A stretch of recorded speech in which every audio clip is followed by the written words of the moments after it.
La COP21 s'est fixée pour objectif de limiter le réchauffement climatique à 2 degrés. Pour cela, il nous faut impérativement diminuer nos émissions de gaz à effet de serre et en priorité de carbone.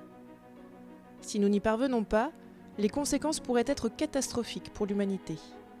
La montée du niveau des océans entraînerait la disparition de villes construites sous le niveau de la mer, comme Miami, New York, Tokyo ou encore Amsterdam.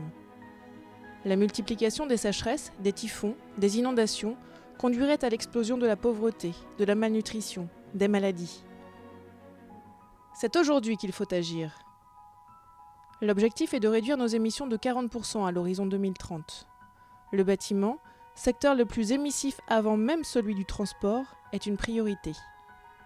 1 mètre carré de bâtiment neuf construit, c'est environ 1 tonne de carbone émise. 60% provient de la construction, 40% de la consommation énergétique. Pour la construction, ce sont les matériaux, et en premier lieu ceux utilisés pour les fondations, la structure et la maçonnerie, qui pèsent le plus. Pour diminuer l'empreinte carbone, il faut tout d'abord privilégier l'usage de matériaux bas carbone, comme l'acier recyclé, le bois, le béton bas carbone. La sobriété, le combat contre le gaspillage et les déchets sont déterminants. A-t-on besoin de mettre un revêtement supplémentaire sur un sol en béton ? Doit-on absolument poser un faux plafond quand il est possible de laisser la structure apparente ? Un bâtiment bas carbone, c'est aussi un bâtiment bien isolé, avec une consommation énergétique réduite et qui utilise, dès que possible, des énergies renouvelables. Biomasse, géothermie, solaire, mais aussi électricité bas carbone ou biogaz. Un bâtiment bas carbone doit également intégrer le stockage carbone, caractéristique des matériaux biosourcés. Pour grandir, arbres et plantes absorbent de l'eau, du gaz carbonique, de la lumière. Ils rejettent ensuite de l'oxygène mais conservent le carbone. C'est ce que l'on appelle la photosynthèse. 1 mètre cube de bois, c'est 1 tonne de carbone stocké.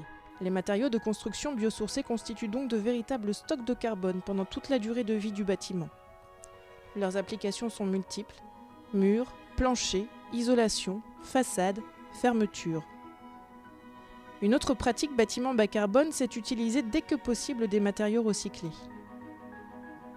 Un bâtiment bas carbone, c'est aussi une construction pensée dès sa conception pour être démontée, transformée et si possible réutilisée pour un autre usage dans une seconde vie. C'est ce que l'on appelle l'économie circulaire. Construire bas carbone, c'est s'engager pour le climat. L'association BBCA agit pour le développement du bâtiment bas carbone et vise une division par 2 des émissions du bâtiment. Le label BBCA permet d'identifier les bâtiments à l'empreinte carbone exemplaire. Le bâtiment bas carbone, c'est l'avenir de la construction en France et dans le monde.